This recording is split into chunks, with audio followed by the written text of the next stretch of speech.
የጦርነቱ ጊዜ ረሱላህ አለይሂ ሰላቱ ወሰላም የሁድ ጦርነት እየተደረገ በነበረበት ሰዓት ላይ የሙሽሪኮች የበላይነት ድጋሚ አመዘነና ነብዩን አለይሂ ሰላቱ ወሰላምን ጭንቅ ውስጥ ከተታቸው። የዚህን ጊዜ የአላህ መልእክተኛ አለይሂ ሰላቱ ወሰላም እየሸሹ እየሮጡ የተቆፈረ ጉድጓድ ነበር፣ እዛ ጉድጓድ ውስጥ ገቡ። እዛ ጉድጓድ ውስጥ ሲገቡ እግራቸው ተሰበረ።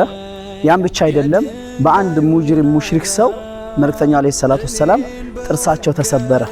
የአላህ መልእክተኛ እንደምንም ብለው የተሰበረ እግራቸውን ይዘው ከጭንቅላታቸው የሚፈሰውን ደም ይዘው ይህን ተራራ እየወጡ እዛች ሽንቁር ውስጥ ወይንም እዛች ቀዳዳ ውስጥ ገብተው ለመደበቅ ወይንም ደግሞ ለመቆየት ተገደዱ።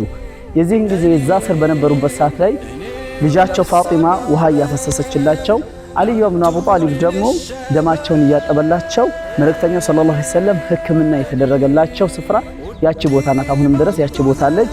እዛ ቦታ እንዲገቡ ያስደረጓቸው ወይንም ደግሞ ያስገደዳቸው ነገር የሙሽሪኮች ጦርነት የበላይ መሆንና የሰሃቦች ደግሞ መንኮትከት ወይንም ሰሃቦች አንድ አለመሆን፣ በዛ ምክንያት እዛ ቦታ ውስጥ የአላህ መልእክተኛ አለይሂ ሰላቱ ወሰላም ገብተው ሕክምናቸውን ለመደረግ ወይንም ሕክምና ለመውሰድ ተገደዋል።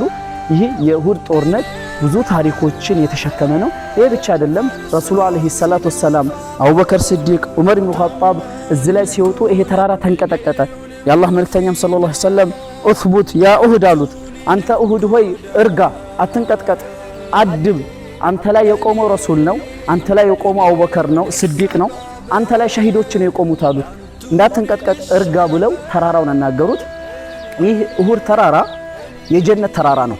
እንመለከተው። ይሄ ኡሁድ ተራራ የጀነትም ተራራ ነው። እዚህ ተራራ ላይ የአላህ መልእክተኛ አለይሂ ሰላቱ ወሰላም ቆመዋል። እግራቸው እዚህ ተራራ ላይ ረግጧል ማለት ነው።